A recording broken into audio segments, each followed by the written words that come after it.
Welcome to our YouTube channel, where wisdom meets inspiration. In this channel, we share valuable insights to help you become the best version of yourself. Om Asatoma Satkamaya Tamasoma Jyotirgamaya Mrityorma Amritam Gamaya Aviravirmayeti Rudrayate Dakshinam Mukham Tenamam Pahi Nityam. May the Divine lead us from the unreal to the real, from darkness to light, from death to immortality. May the Divine Consciousness fill our hearts and protect us. Our subject today is restraining the mind. As many of you are aware, we are focusing presently on these 4 basic practices to make us fit for the study and practice of Vedanta. The first among these we saw a couple of months ago is discernment or Viveka. The next one, the second one, is called detachment or Vairagya, which we saw last month.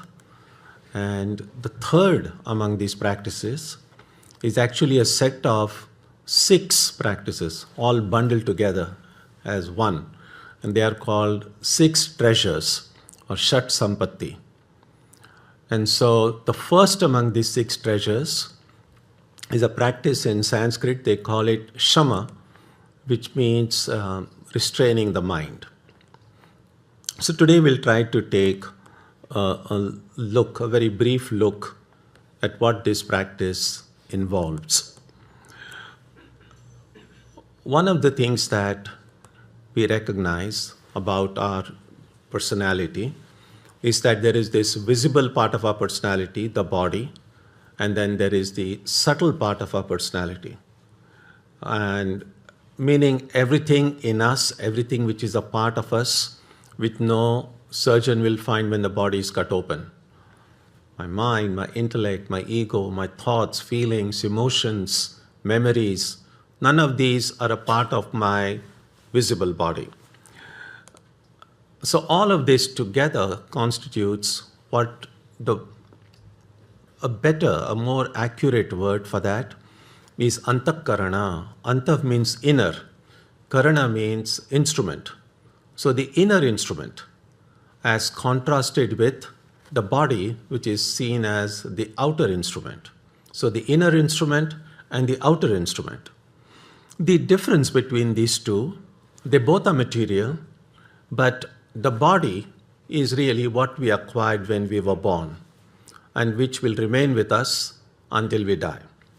So the lifespan of a body is same as our lifespan as we see it. But the mind within us was not born when we were born. The mind will not die when we die. The mind has been with us life after life. In other words, the mind that I have now is the same mind that has been with me all through the millions of births I may have had in the past. And if I am born again, the same mind will remain. And therefore, it just seems natural that we need to take greater care of the mind since it's going to be with us for a long time. There is a very enigmatic statement in several Upanishads, but specifically in one. It's called the Amrita Bindu Upanishad. And the statement simply is, Mana eva manushyanam karanam bandha mokshayoho. Mind alone is the cause of the bondage as well as freedom for human beings. So that's an interesting statement, how the same entity can perpetuate our bondage and how the same entity can also become the cause of our freedom. So let's take a brief look at the mind itself before we think about why and how we can restrain it. So the mind, as I said, it's helpful to think it in terms of an inner instrument. And when this inner instrument, it does several things, several different functions.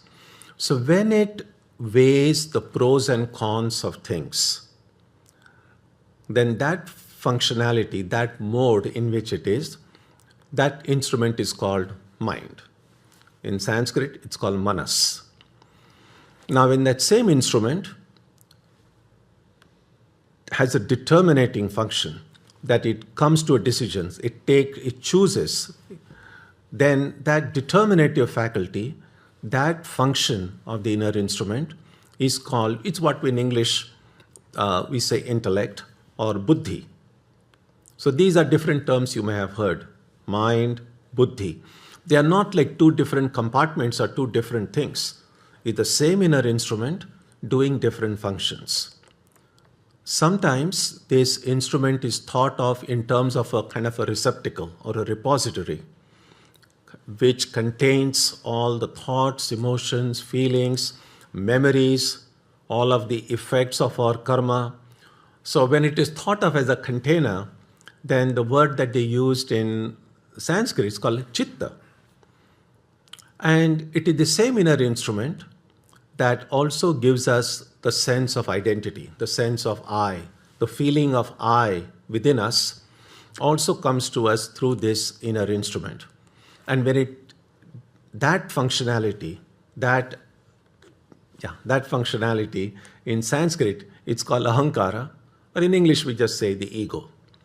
So all of these different things, the inner instrument as a mind, as intellect, as the ego, all of these are different functions of the same mind.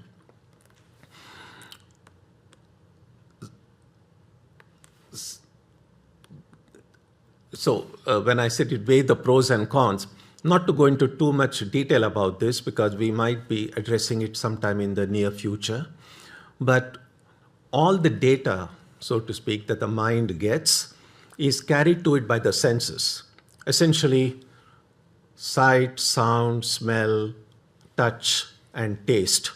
These are the different sensations our senses gather from the world and present it to the mind. And then that's where all the processing occurs inside. One thing that we need to keep in mind is about the distinction between mind and brain, because sometimes they two get mixed up in our heads, and we sometimes use the two terms almost synonymously. But in the way it is understood in the Vedanta tradition, the two are different. The brain is a part of this visible body. The mind is a part of the subtle body. So the mind cannot be seen. We haven't seen our brains. None of us have seen our own brain, but we hope it's there. Now, the movement or changes in the brain can be objectively measured. There are brain activity can be measured in many of these instruments. But what's happening in the mind can be only subjectively experienced. So the activity in the brain can be objectively measured, but what is happening in the mind can only be subjectively experienced. What is happening in my mind, only I know. Others might be able to make some intelligent guesses through inference what might be going on in my mind, but only I know exactly what's going on in my mind, provided I have enough knowledge about myself. And that's true with all of us. So it's important to keep this distinction in mind. So because a damaged brain does not necessarily imply a damaged mind, and vice versa. And so it's good to keep this distinction. Now, we can say that they seem to be kind of connected in some sort of way, in the sense that the changes in the mind may have some physiological correlation in the changes in the brain, but that connection, we don't know how they are connected, but since they both are material, it's understandable, it's possible for them to connect. In fact, most of the illnesses, now they find more than 70%, I believe, which are psychosomatic in nature, that they have a psychological component and a physical component. And so we know in many other contexts as well how the body and mind act and interact upon each other. And so it's not too much of a stretch to see how the mind and brain may act and interact upon each other. But when the body dies, the brain in the body is destroyed, just like this rest of the body returns to dust or becomes a heap of ashes. The same mind, which carries all these senses, the mind and the emotions, feelings, and all of those things, then eventually when rebirth occurs, the same mind enters this other body. And that's why we are so different. All newborn babies, they all look so kind of as if they have come with a completely blank slate. But when we start growing up, we see it wasn't too blank. We already came with some baggage of our own. And so it's good to keep this distinction between the brain and the mind in our mind. Now, the importance of mind is that the two earlier practices that we saw, discernment and detachment, they both occur in the mind. And even the implementation of whatever the results of our discernment and detachment, which we act through our actions and thoughts, they also begin in the mind. And therefore, the quality of the discernment that we have, the power of detachment that we have, depends on the quality and power of the mind. So the mind plays a very central role in this. Now, generally, as we have seen on earlier occasion, through discernment, if I'm able to look at life and the world around me, I'm able to make a distinction between, oh, this is good, this is not good, this is healthy, this is not healthy, this is in my interest, this is not in my interest. And once I'm able to discern that, then detachment would become kind of obvious, that I need to detach myself from everything that is unhealthy, that everything that is not good, everything that is going to hurt me and not help me. Normally, that's what should happen. But sometimes it doesn't happen. Life doesn't always move in a predictable way we would want it to move. There are lots of moving pieces, lots of things we don't know about. And that's why the mind, when it doesn't seem to follow the rules, that is the time we see that the mind needs some discipline. Mind needs to be restrained. And that practice of keeping the mind under control, keeping it disciplined, is what in Sanskrit they call shama. Now we might say, what is it that makes the mind not follow the rules always? The main obstacle, the main hurdle, is this presence of this mental impressions.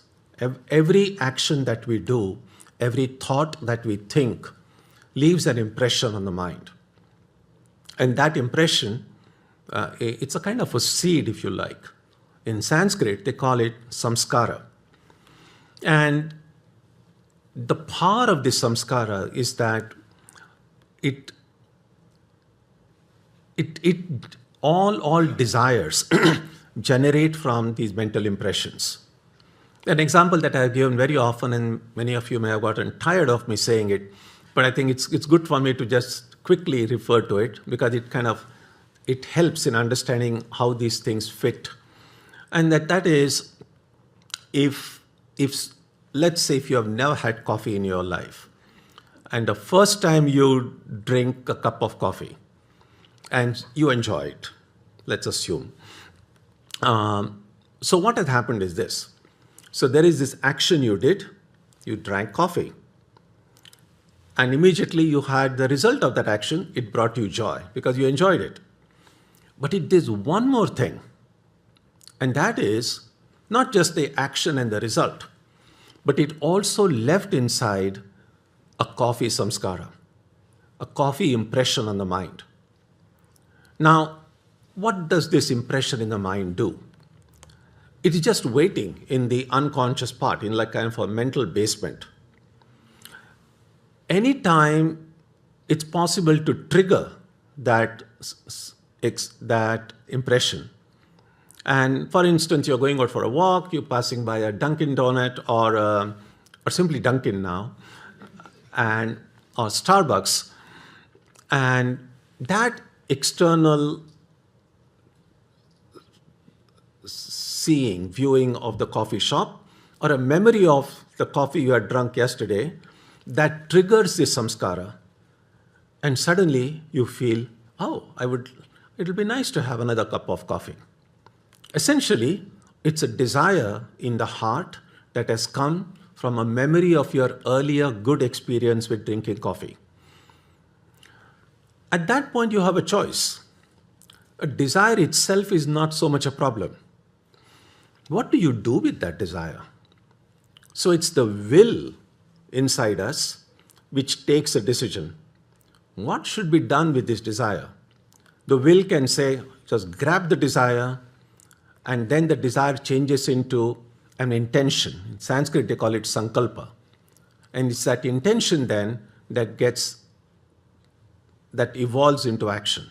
So it's like this. A desire comes for coffee, my mind grabs it and says, okay, I'm going to drink coffee. And then I start walking towards the Starbucks, I take inside, and then I get and I drink another cup. When I drink that second cup, one more impression goes inside. So now if I had one impression before, now I have two impressions in my heart, which kind of doubles the probability of that desire coming up again. So the more I keep on doing same thing, I'm generating more samskara of that thing. And then with greater intensity and frequency, I would want to repeat the action. It's clear now. The samskaras could be there are many kinds. But in broadly, again, applying discernment to our samskaras, we can see that some of these impressions, the impressions gathered by healthy thinking, healthy action, will generate healthy samskaras. Its opposite will generate unhealthy samskara. So at any given moment, the demographics of our samskaras, the demographic of the mental impressions we have, is a good indication of the character of a person. That's what Swami Vivekananda said. So if the majority of my samskaras are good, healthy, wholesome, we'll say that person has a good character. If majority of my samskaras are kind of unhealthy, tending towards destruction of self and that which is around me, it's a bad character. Now, since the character depends on the nature of the samskaras, and generating the samskaras which are already there, there's nothing you can do immediately about it. They are there. But it's possible for me to change the demographic of my samskara by deciding, henceforward, I'm going to do only good, positive, healthy things. Then I'm generating more of those, and overall then, my samskaras become positive. And that's why no person's character is kind of carved in stone. It's possible for those which are considered bad characters, possible for them to become good, and the reverse is also possible. Now, these samskaras, they are the ones that... Now, one important thing. I said, the samskaras don't force us to do anything. So if we do some mistake, we can't blame and say, oh, what to do, my samskara. You can't blame it on your samskara. Because samskaras simply generate a desire. Now, my will, the power of the will, for instance, right now, many of you have drunk coffee many times.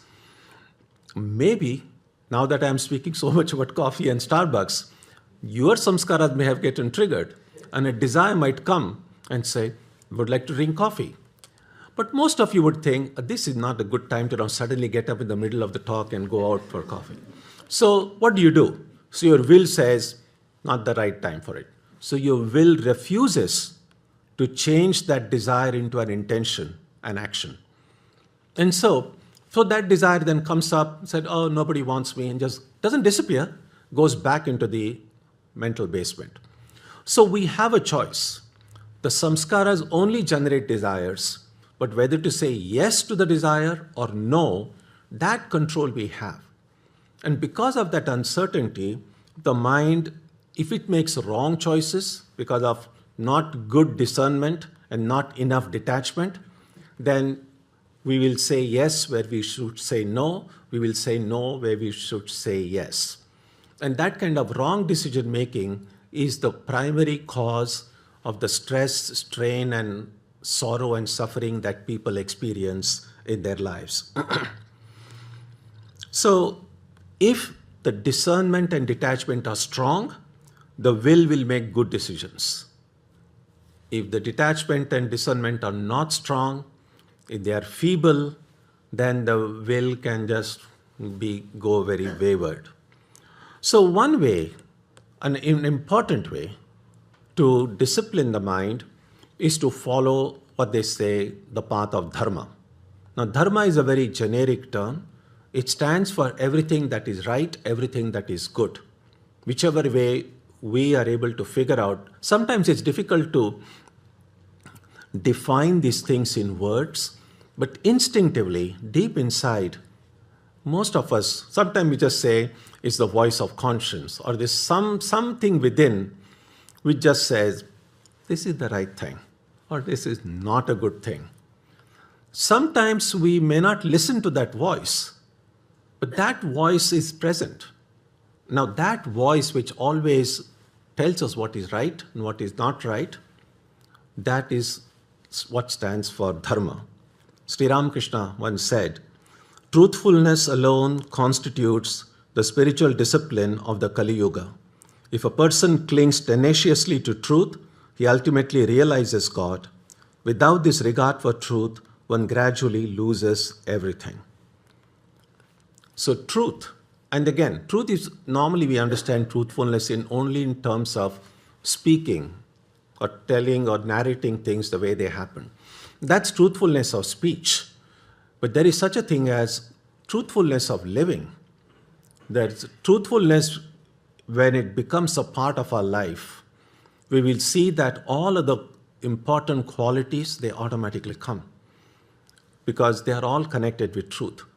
If I believe in something, then thinking in one way and speaking something in a very different way, and in action doing something yet different, that's violating truthfulness. Truthfulness means that both my thoughts, my actions, and my words should be in harmony.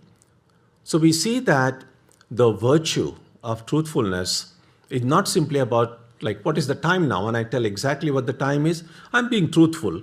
That's not any big deal.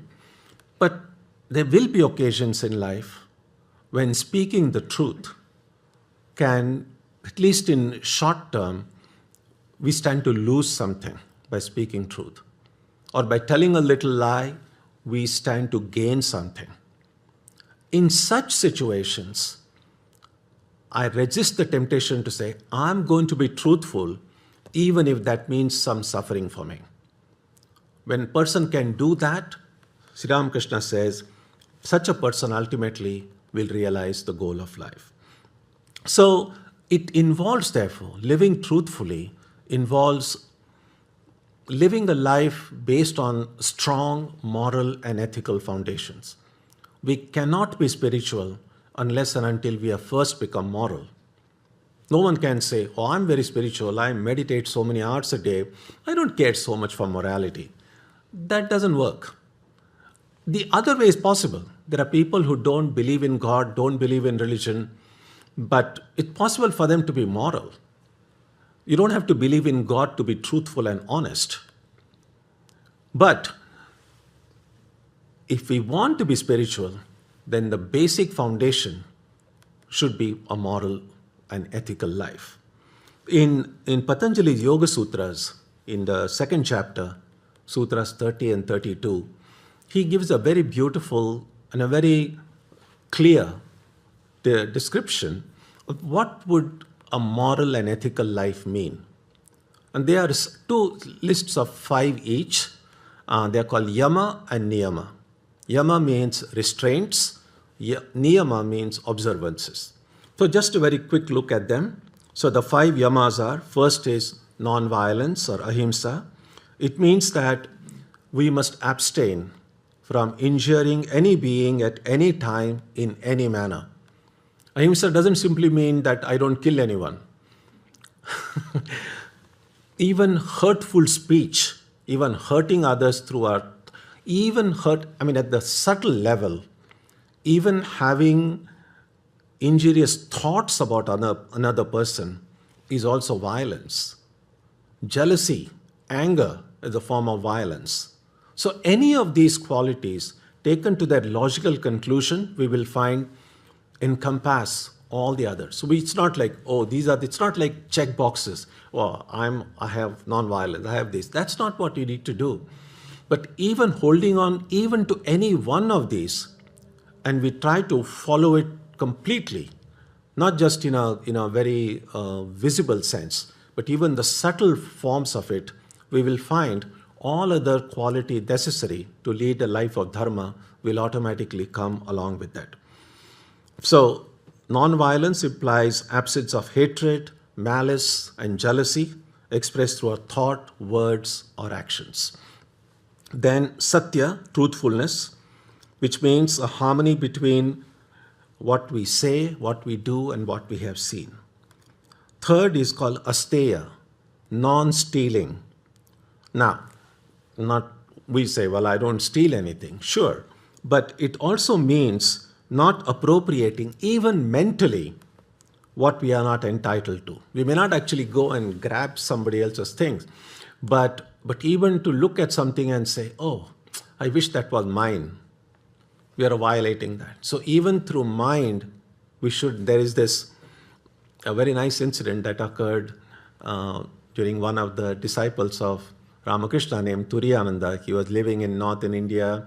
We have a center in a place called Haridwar, on the bank of the river Ganges. So evening, the Swami was going for a walk with some of the younger monks. And as they were walking, on one place, a beautiful new house had been built, very attractive.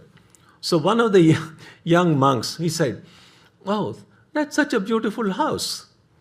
And Swami Tyagananda looked at him and said, what is that to you? He just kind of, very angrily, he said that. And this young monk just kept quiet. And one might think, well, what's the harm? You're appreciating a beautiful house.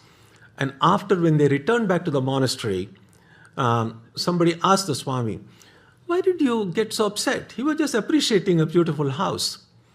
But you see, some of these great ones, they can see what's going on in our minds. So sometimes even what might look like a harmless way of appreciating beauty, the Swami had noticed something else in the young monk's mind. He said, he was thinking, oh, this is such a beautiful place. Our monastery is not such a big, beautiful building. I wish I was staying in that kind of building rather than here. So at that subtle level, so he said, no, why should it matter to you? And we have to therefore keep all that in mind. So stealing doesn't necessarily mean going and picking someone's FedEx packet from outside their doorstep, as sometimes people do. But even to mentally want to own what is not ours also comes under that, non-stealing. Fourth is chastity, very clear. 5, non-receiving, aparigraha, means not accepting any gifts if we find that they take away our freedom. Now, one might say, well, when my birthday is coming up, should I not accept gifts? It's not about giving or receiving gifts. It's about the expectations. It's like this. When we gift someone anything, are we expecting anything in return? At the very least, gratitude or expectation that if I give birthday gift to someone, that person will remember when my birthday comes. Then there is a problem. Or if someone gives me a gift on a birthday, and then I feel, oh, I better keep that person's birthday in my mind because that person has given me this. I need to kind of do something. That kind of a thinking, that kind of a mental setup takes away our freedom. You can see how at subtle level these things are being talked about here. That if my mind is to be given fully to God, fully to the spiritual ideal, it should not be then thinking about being under obligation to this or under having that expectation of something else. Now, I know this might seem as too extreme a form, but at some point, as we advance in spiritual life, we have to be aware of some of these things. We just take it for granted as a part of our daily life.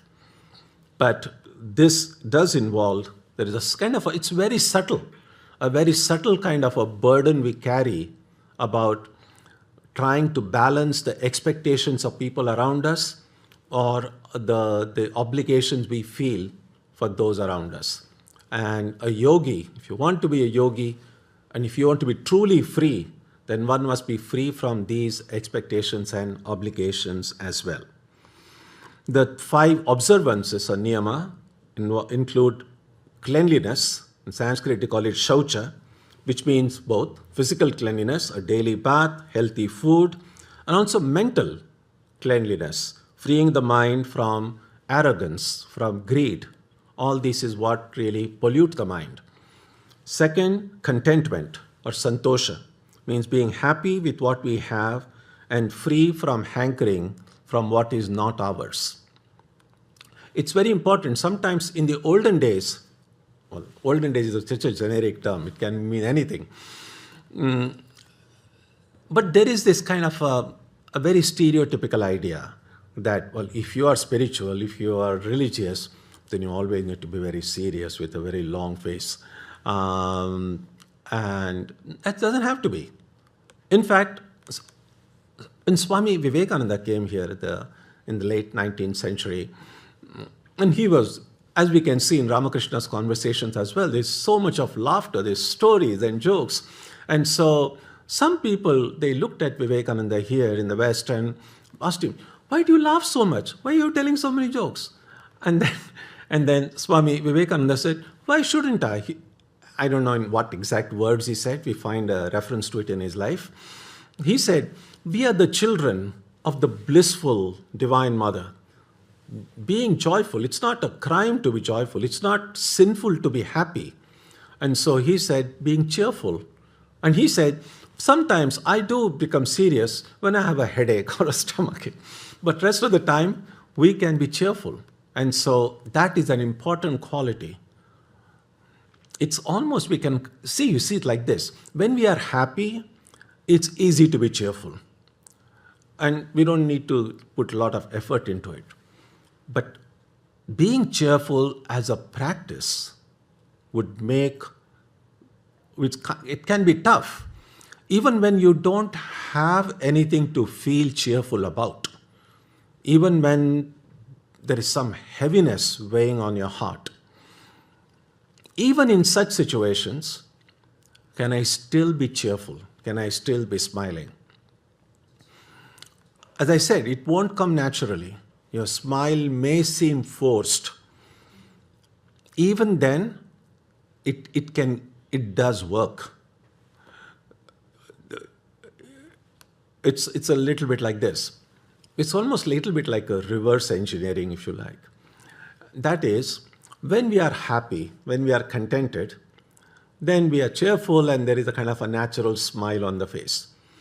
When we smile, I don't know how they found this out, and apparently there are some at least 25 or 26 small little muscles in this area, and they get relaxed, and the natural expression is of a smile. But when we are angry, upset about something, there is this tension in the muscles in this area, and therefore the appearance changes. And so whether we are happy or we are angry, the muscles react in a certain way. Now, if I know how the muscles react when I'm happy, and now reverse engineering means even when there is no immediate cause to be happy? Can I, with my intention, with using my willpower, move my muscles in the same direction, same way, that I will force myself to smile, and a corresponding emotion does occur. You keep on try being cheerful, and you will find after some time, you will be cheerful, naturally.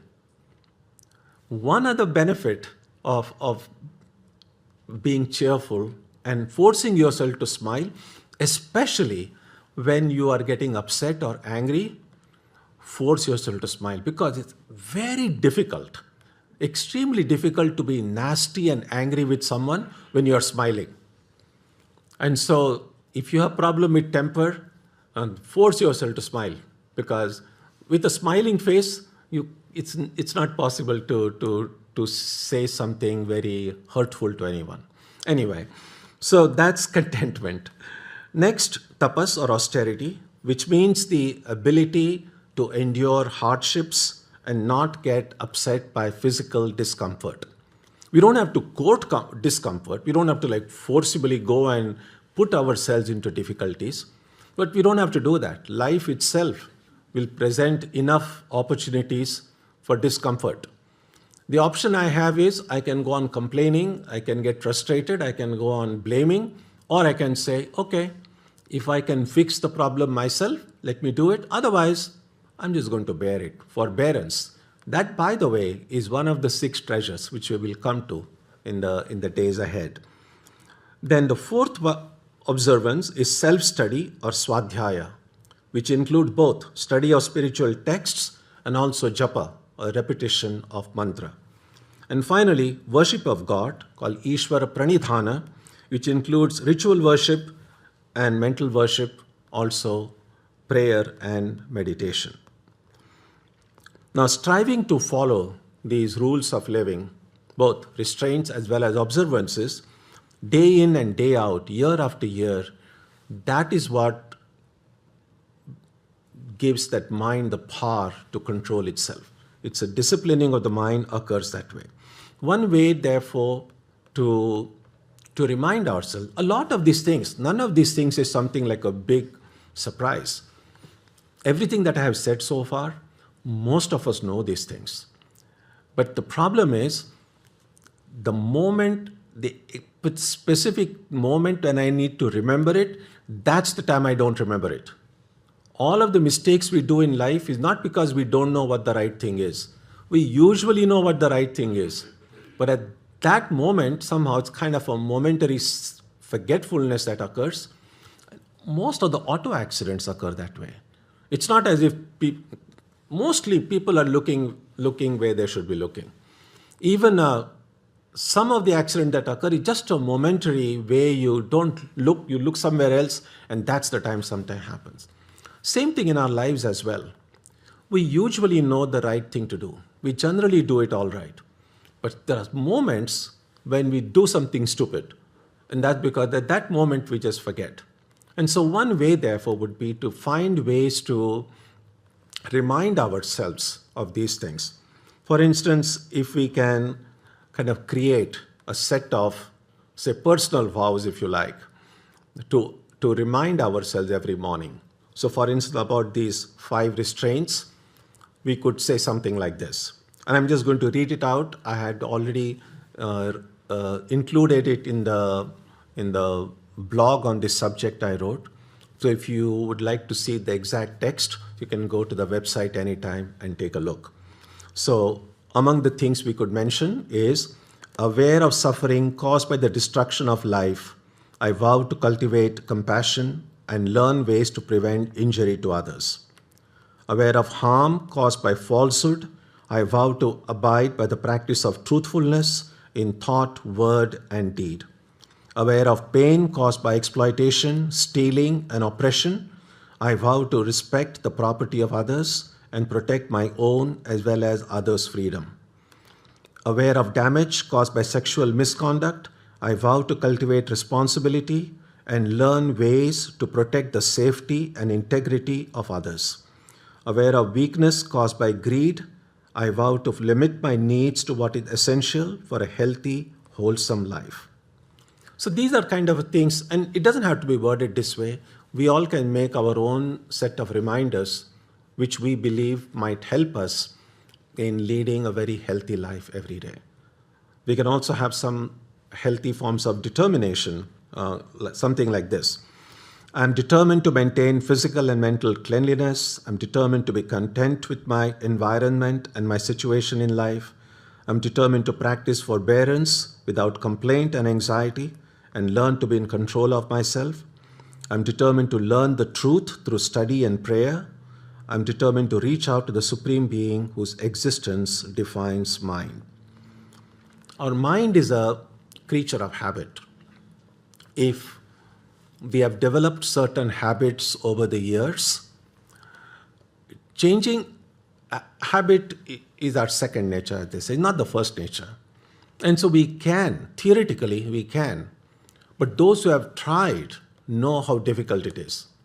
And so we should not get discouraged if we fail, but if habits have formed me, made me who I am right now, if I want to be a better person, if I want to improve, then I need to take a look at my life and see, maybe over the years I have some very good habits and I must preserve them. But if there are certain things in my life that need changing, then I need to have that willpower, that determination to make changes and cultivate new habits. It's our mind sometimes,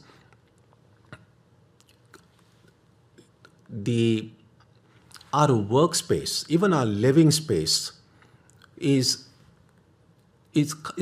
sometimes we don't realize it, but our workspace, our living space is a mirror of our mind. If the mind there's a lot of confusion, things are not stored well in my head, they probably won't be stored well in my room. And so again, kind of reverse engineering. Sometimes you will see, and all of us have experienced this, if you someday determine, okay, today I'm just going to clean up my room, put everything in place, you feel good after that, don't you? You see, so the tricky part is, even when we set things in place, again, because of past habits, things again kind of come, and then periodically we have to clean it. If we can, for instance, make a habit that once I remove something from my room for some work, after that work is over, I'm going to put it back again. This might take time, but if we can do that, that will also help in training of the mind. Because a lot of ideas come. Once the ideas come and their purpose is served, I need to find a way to kind of catalog them and put them in some corner of my head. So if there is chaos in my head, there'll probably be chaos in my room. And so we need to see, if at any time we want to feel that I need to keep my mind in order, a good way to start is keeping our workspace in order, keeping our living spaces in order. And finally, the only way to train the mind is through practice. There is no magic formula. So which means a fixed routine as much as it is possible for our daily practice of prayer, japa. It means doing all of our activities in the spirit of karma yoga.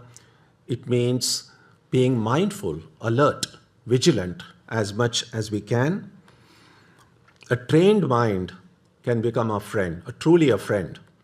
But a mind which is not disciplined acts like an enemy. And therefore, in the beginning of our spiritual life, although we might see ourselves as seeking the divine, seeking God, our first struggle is with the mind. Only when the mind becomes truly our friend, then it becomes so much easier to open our heart to God and to our higher spiritual practices. And you see, sometimes in life, if there are difficult people we are not able to get along with, we can find ways to be away from them. We can't be away from our mind. It's just going to be, whether we like it or not, it's going to be with us all the time. And so we have to really give priority to make this mind truly our friend. Because if the mind is trained well, if it's a friend, it's a delight to have. It's like having a good, well-trained dog. How much joy it brings.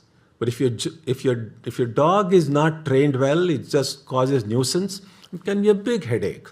And so it's up to us of what we can and should do with our own minds. So I'll conclude now with referring to a verse that, two verses really, from the Gita. Arjuna in the Gita says to Krishna, "O Krishna, the mind is indeed restless, turbulent, strong, unyielding. I feel that it is like the wind, very difficult to control." So it's a verse that is often quoted. In Sanskrit, it goes like this: Chanchalam hi mana Krishna pramati balavadridham tasyaham nigraham manye vayoriva sudushkaram.